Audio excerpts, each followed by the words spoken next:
Now, on 105.9 FM and streaming worldwide on the WMAL app, O'Connor and Company.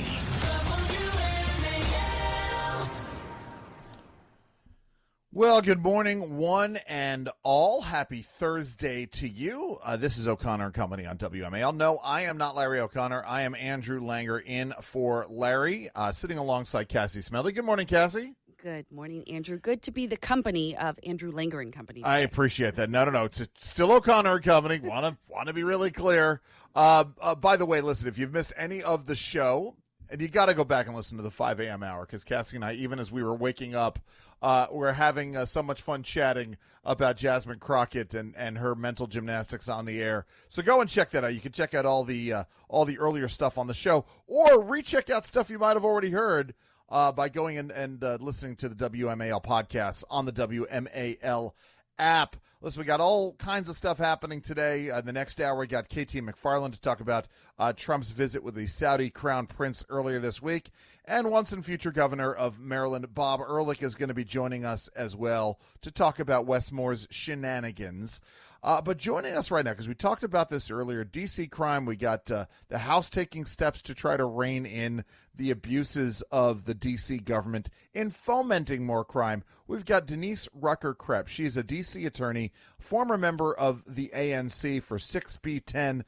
She is a tough-on-crime Democrat, has been one of the top critics on how D.C. has been handling crime. I mean, this is a long time coming, Denise, and especially I want to hear your thoughts on Charles Allen running on a tough on crime, keep crime low stance. What are your thoughts here? Wow. So good morning. Hi, my name is Denise, and I would like everybody to read a January 25th, 2024 Washington Post article with the title, and you'll understand why I'm saying please read it. This law makes her explain the trauma of her rape every few years. Yeah. Why am I asking folks to read it? Because the law that this poor survivor is referencing was written by Charles Allen. Charles Allen deliberately wrote laws that enabled murderers and rapists to get out of prison early. Charles Allen wrote laws that told juveniles that they wouldn't be held accountable for their actions. Charles Allen, let's be honest, is the reason that Congress is writing laws and that those laws are going to be voted on this week by the House. Because Charles, I swear, just does nothing more than work for the criminals. So if you're thinking about voting for Charles Allen, and keep in mind I am a Democrat, please read the January 25th, 2024 article about the rape survivor. Yes, you're a Democrat, but who just wants to live in a safe community, a safe neighborhood. Denise, we used to be neighbors. My husband and I took our kids and we fled to Virginia about a year ago, which until a couple weeks ago was a red state. So we'll see what happens. But we actually live very close to each other. You don't know me, but your Twitter account was the one I started following when I really wanted to start figuring out what I could do and what was possible. And during the Recall Charles Allen movement, it felt hopeful. We always knew it was a long shot, but it was nice to know you weren't alone in your frustrations. And as you point out all the time, there's a recent tweet just now of Charles Allen. He loves to say, I'm for safe communities. I'm the champion of a safe Capitol Hill. And he is literally the one, the loudest voice in the room, who is making our neighborhood less safe. And yes, the whole city council is a problem. But I really commend you for being this voice of reason that is not, as you point out, it's not a partisan thing. It's not a right-left thing. It's we should all just want to live in a safe neighborhood, and we need to call out and hold accountable people who run counter to that goal every single day and then tell us we're the liars. Oh, absolutely. I mean, let's see. A week and a half ago, a 17-year-old boy was shot next to the Stadium Army Metro stop. Well, that was Ward 6 up until a couple of years ago when Charles decided he didn't want us anymore because we were too loud on crime. But when we have 17-year-old kids, and he's a kid that's being killed for a jacket, and then we have the council member who created the environment running for re-election saying he's safe on crime, I'm thinking, do I live in an Alice in Wonderland world and somebody forgot to tell me? No, Charles, you wrote laws. You harangued the police. I mean, he harangued the police. He told them how awful they were. And I'm thinking to myself, dude, these guys and gals are out there every single day trying to arrest criminals, and you're telling them they're awful. No, Charles, you're the problem. And I can't with a straight face as a Democrat, because I keep saying that, encourage anybody to vote for him because he is the reason we are in this situation. Let's talk about this. And by the way, our guest is Denise Rucker Krepp. She's a former ANC member. Now she's an activist in D.C.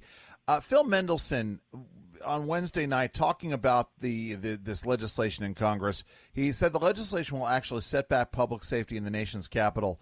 The quote, the so-called cash bail reform creates an emphasis on the ability to afford bail instead of protecting the community from dangerous criminals. Data proves that our current system is far safer for the community. This is a load of nonsense. This is the D.C. government manipulating crime data to try to show that things are better. Or am I misreading this? Well, I want to say, bless his heart, does he actually know how to read data? Because as far as I know, I'm the only elected person in D.C. who's been fighting for data. Right. I'm the one who sued 9 years ago to get the data. Well, Phil was sitting in the Wilson building eating bonbons. I mean, I'm the one who did all this work for him, and so for him to cite data, give me a break. Right. This is the problem here. So at the end of the day, it is your classic fight between the Democrats in D.C. and Republicans in Congress, who, by the way, many of whom live during the week in the district, right? So they're dealing with this. And I don't remember how the wards go, but right, Capitol Hill, who's representing Capitol Hill nowadays? Well, you've got Charles Allen, who's got, Capitol Hill, and you've got Wendell Felder.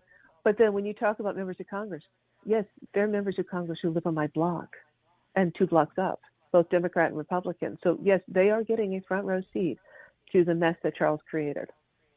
Yeah, not only that, some of them have even been victims of the crimes. Right. Which I have to say, we talked about it earlier, we don't give Congress much credit around here. They don't deserve much credit around here, but they have been the one and only stand against the city council, overriding the vetoes of the city council, and then again their actions last night.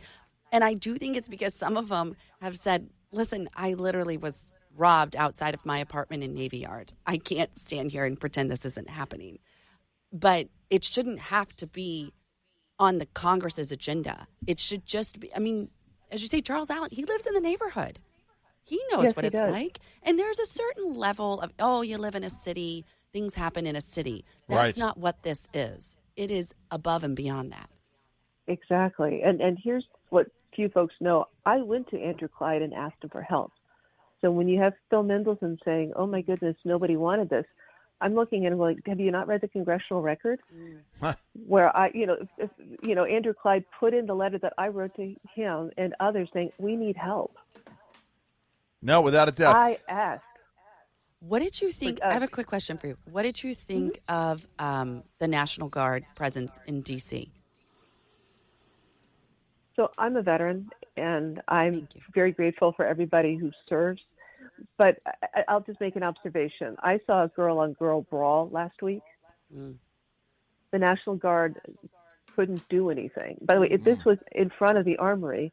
And after the brawl, again, girl-on-girl, I went to them and said, be careful with your guns because these D.C. juveniles will take them. Right. That's my big fear. The juvenile's going to grab the gun and the gun's going to go off because the juvenile's using it. No, without a doubt, I get that. Not empowered to do anything. Yeah. Well, Denise, listen, we have to leave it there. I want to thank you very much for coming on with us at such short notice. Listen, you stay safe out there and keep up the good fight. Thank you. It's Denise Rucker Krepp. She's a D.C. attorney, former ANC commissioner. She's on social media, x.com/ANC6B10. Go and check her out. Follow her. Always really interesting stuff. We got so much more to get to, but first, it is 7:15 a.m. WMAL. WMAL, making sense of the news. Live from the Home Paramount Pest Control Studios. Home Paramount, the leader in pest control since 1939. Isn't it interesting, by the way? For those of you who can't hear it, we're listening to Country Roads by John Denver, all written about Western Maryland, not written about West Virginia. A lot of folks don't know this. Good trivia. But yeah, little bit of trivia there. And I say that because there is this movement. A West Virginia lawmaker, Senator Chris Rose, is renewing and expanding his push for conservative-leaning counties in Maryland and Virginia to break away from their states and unite with West Virginia. a campaign he has labeled as an appeal to heaven. On Tuesday, Rose announced on X that he was broadening his proposal to include counties in Western Virginia. Exciting update on our Appeal to Heaven movement for freedom in Appalachia. Due to overwhelming interest and support, I'm excited to announce we've expanded our Senate resolution to even more Virginia counties, along with counties from Maryland, now including Amherst County. Oh, listen, I know these counties: Bedford County, Botetourt County, Floyd County, Pulaski County, and Rockbridge counties that share our values of freedom, Second Amendment rights, and rural prosperity.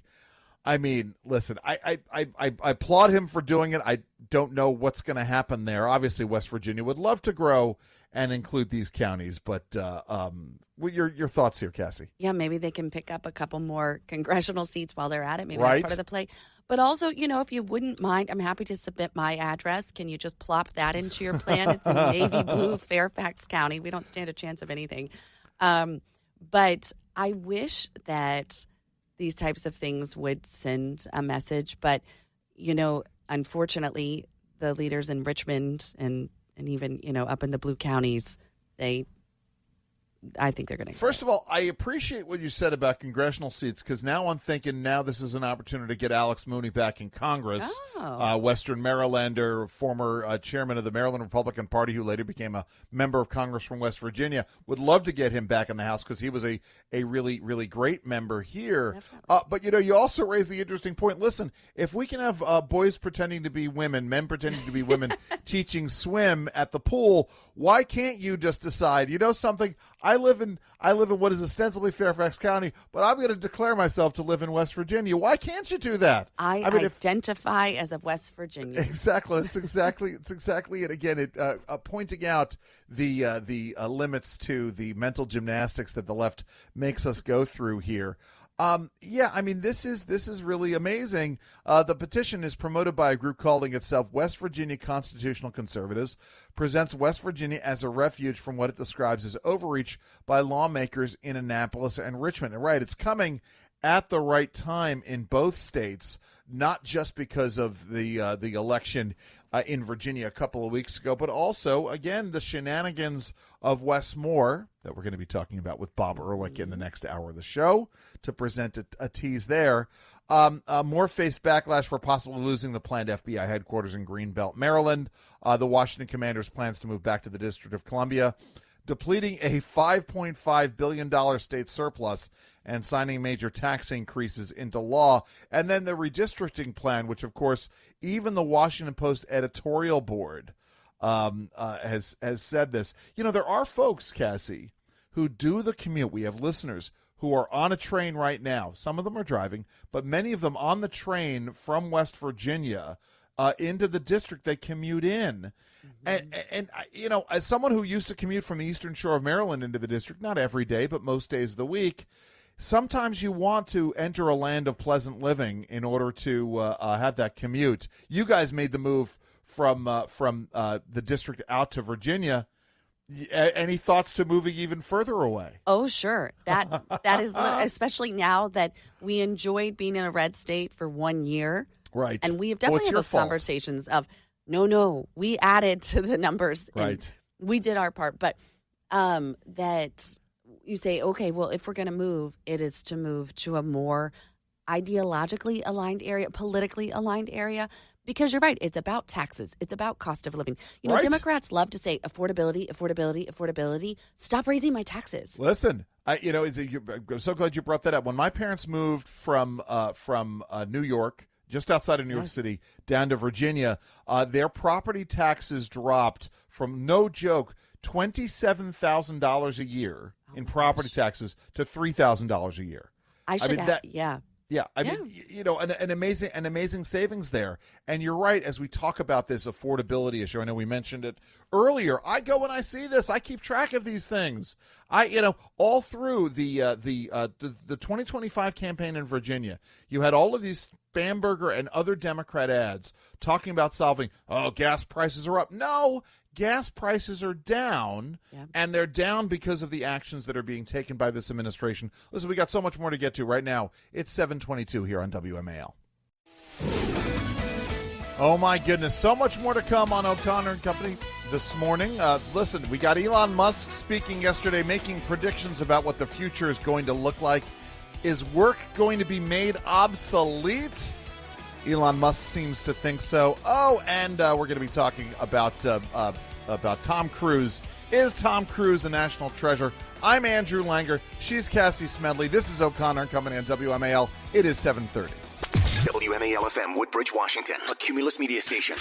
Making sense of the news. News Talk 105.9. News now.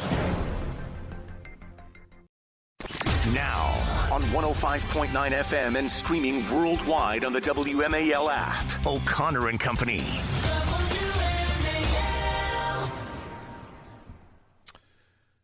Well, good morning, one and all. It is 7:37 here on News Talk 105.9 WMAL, making sense of the news. It is Thursday. So glad you can join us and we can join you. All of us coming together. I'm Andrew Langer. I'm not Larry O'Connor. This is, of course, O'Connor and Company. I am not Larry O'Connor. He'll be returning. He'll be returning soon. He's traveling right now. I'm in for him this week and into next. Sitting alongside Cassie Smedile. Good morning, Cassie.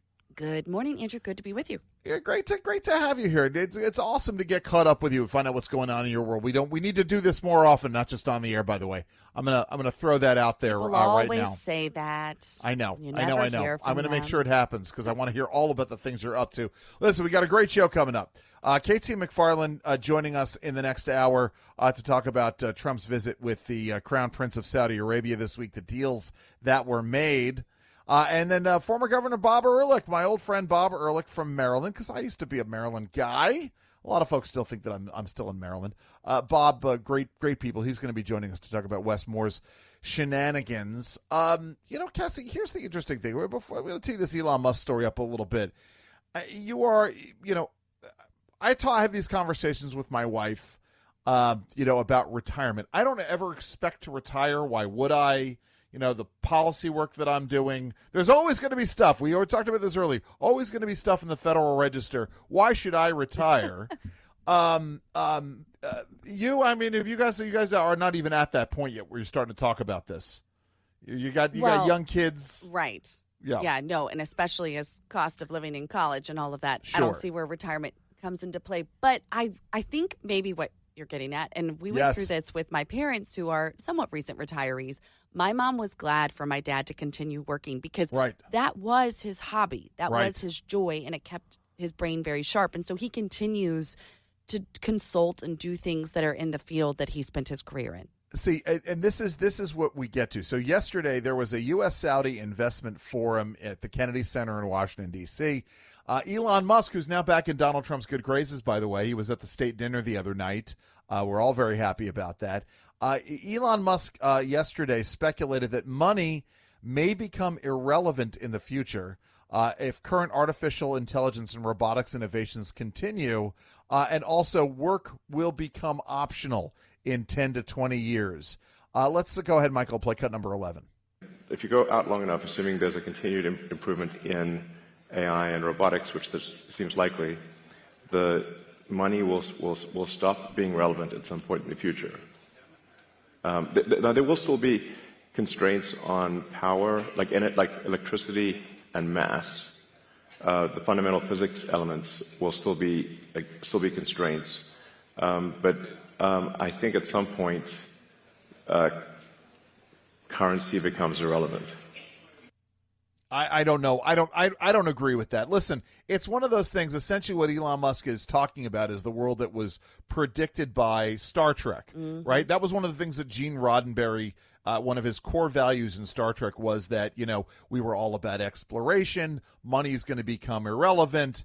And it's like, it seems to miss the fact that money, capitalism, is what drives innovation. And so, if people aren't going to be spending money that they don't have to buy these innovative ideas, where is the incentive for all of this? I mean, am I wrong here, Cassie? I mean, listen, you're working for an innovative company. I mean, the innovative for-profit company. Not that you need to be a spokesperson for that in this context, but you get this, though, don't you? Yeah, COIGN.com, coin.com.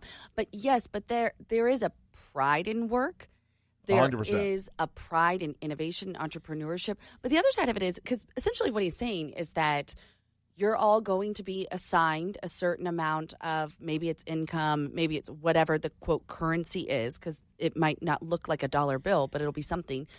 And you'll be happy. And then the rest of us will get to go explore Mars, like the billionaires like Elon Musk. Sure. Which we reject. Like maybe there's some college kids on college campuses that are like socialism and doming. Right. But the majority of Americans, and this is part of the American spirit, say, no, I can do better from whence I came, or I got to this level, let's try going to this level. Like that's part of the American spirit. And we have to continue to talk about that, or else people will fall into this trap. But America needs Elon Musk to be wrong.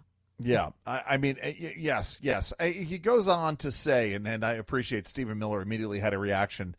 He goes on to say that humanoid AI and humanoid robots will eliminate poverty and make everyone healthy. Stephen Miller disagrees. Let's hear cut 12, Michael. But AI and humanoid robots will actually eliminate poverty. And Tesla won't be the only one that makes them. I think Tesla will pioneer this, but there will be many other companies that make humanoid robots.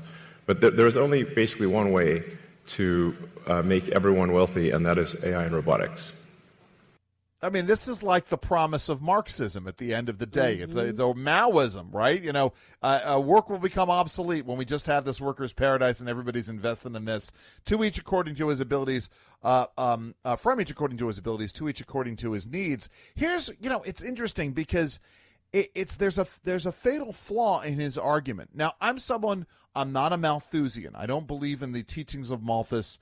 I do not believe that Earth has necessarily a carrying capacity. If it does, we certainly haven't reached this. Malthus was someone who predicted that overpopulation was going to destroy the Earth. We had this in the early 1970s as well with the population bomb, right? People thought we were going to reach peak oil. And the idea is that resources become scarce over time. I'm not giving everybody an economics lesson this morning, but I am. But the bottom line here is that, yes, we can reuse resources. We're going to use resources more efficiently. But so long as resources are finite, we're still going to be scrambling, and we're still going to need a market economy. That means work. And frankly, that means that there's going to be poverty out there. So listen, I appreciate what Elon Musk has to say. But I'm not so sure. Something you want to stick with this, or do you want to talk about Tom Cruise next? Oh, we can go to Tom Cruise, but I will say really quick, please. Why don't you ask the people whose jobs were just laid off because their jobs were taken over by AI if they are feeling richer today? 100%. That is an excellent point. Listen, we got more coming up. Going to talk about Tom Cruise. It is 7:43 on WMAL. Looking to earn passive income? Well, now's the perfect time to rent out your property. With high demand and rising rental rates, you can profit greatly. You know who can make this easy for you? Renters Warehouse DC Nova, because they do all the work for you. Renters Warehouse specializes in hassle-free property management for rentals, and they're local experts in housing laws across Northern Virginia and Washington, D.C. to keep your rental compliant, protected, and profitable. From finding you the right tenant, rent collection, handling maintenance work, or any late-night phone calls, Renters Warehouse does it all. You just collect the checks. If you have a home or portfolio of homes to rent, or if you've inherited a home, or you're a military family on the move, find out how much your property will rent for with a free rental analysis from Renters Warehouse DC Nova. Call 571-517-1525, 571-517-1525, or visit rwdcnova.com, rwdcnova.com.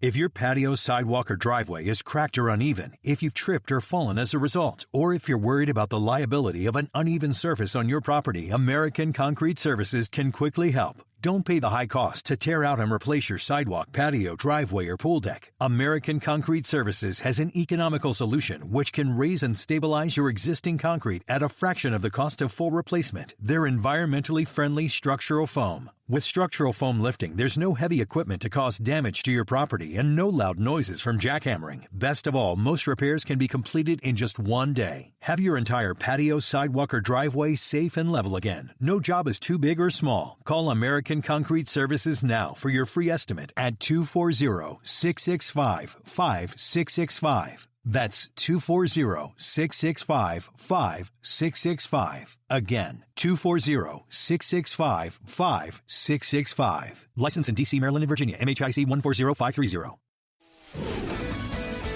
7:45 now, WMAL traffic and weather. Every 10 minutes, first on the fives. Here's Jamie Whitten in the Hadid Carpet Cleaning Traffic Center. Route 7 commuters, you're still in the hot seat here with this crash. Eastbound as you come up to Drainsville Road, 228, and I'm tracking delays almost back to Cascades Parkway. So this is a long lineup again, Route 7 eastbound for this crash. On 95, the accident on the shoulder, northbound as you approach Dale Boulevard, but still big delays to push through there. Now that you can get up to the Beltway, we are jammed leaving Springfield onto the inner loop through Annandale. A lot of Beltway delays. That's no surprise at this time of the morning. And in Bowie, closed with the accident brought down wires, 197 northbound between Rustic Hill Road and Racetrack Road. Now from GarageDoorRepair.com, the WMAL Stormwatch 7 forecast. Cloudy and chilly weather expected here on your Thursday. High temperatures in the upper 40s to lower 50s. Tomorrow we'll be tracking scattered showers with some steadier rain for your Friday night plans. Highs tomorrow near 60. And then Saturday, some lingering morning showers. And then we'll see gradual clearing Saturday afternoon. And we're sunny Sunday. I'm 7 News meteorologist Eileen Whalen.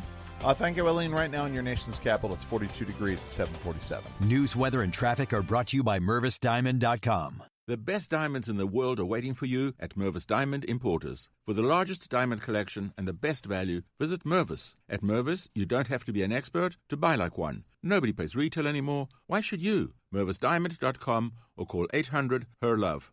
WMAL's Vince Colonnese, weekdays at noon on 105.9 WMAL, making sense of the news. You know, Cassie raised an important point as we're sort of talking during the break about the fact that there are some jobs that you're absolutely going to need actual humans to do them. And so we're talking about Elon Musk. He was at this Saudi American conference yesterday, and he said this. Go ahead, Michael, play cut number 11A.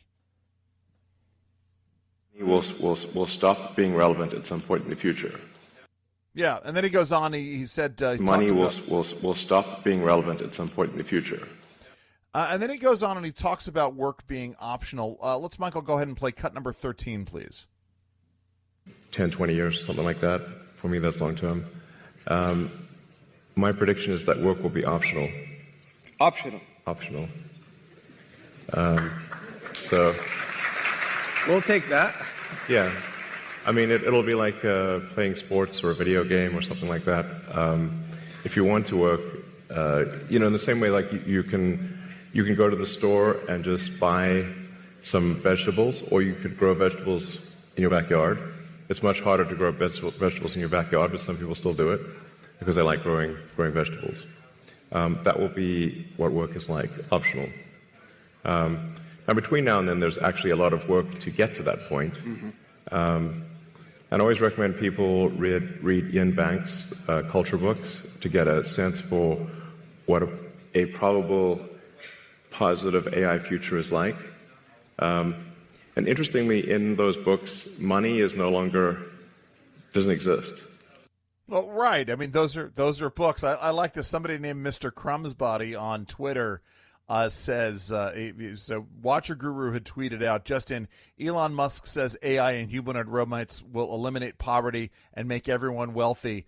And he crossed out poverty and make and wealthy, and it just so it reads now, Elon Musk says AI and humanoid robots will eliminate everyone, which is true, right? That's the big fear. We've had a lot of discussion this week, Cassie, about AI, from AI that allows you to communicate with dead relatives or sets up avatars to pretend to be your dead relatives, to AI teddy bears that talk about sex and finding matches in your house and ask you about your gender pronouns.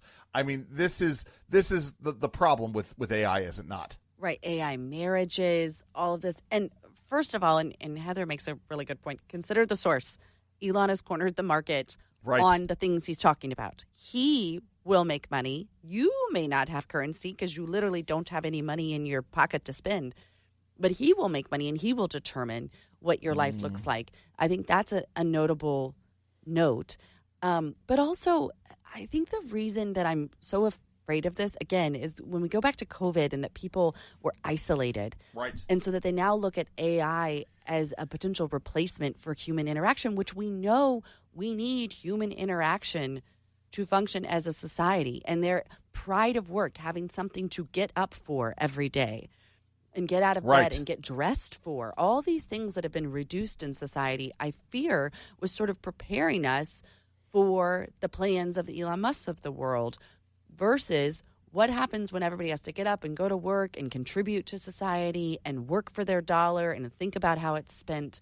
That's how you create this capitalistic, entrepreneurial, prideful society. And I have to hope and pray that that's what prevails, because that's what's innately in us. You know, I was really lucky on Sunday, fortunate on Sunday. I saw this ballet up in New York that is based around the Who's Quadrophenia. I happened to be sitting 2-3 rows behind both Pete Townsend from The Who and Sting, who was in the original Quadrophenia movie.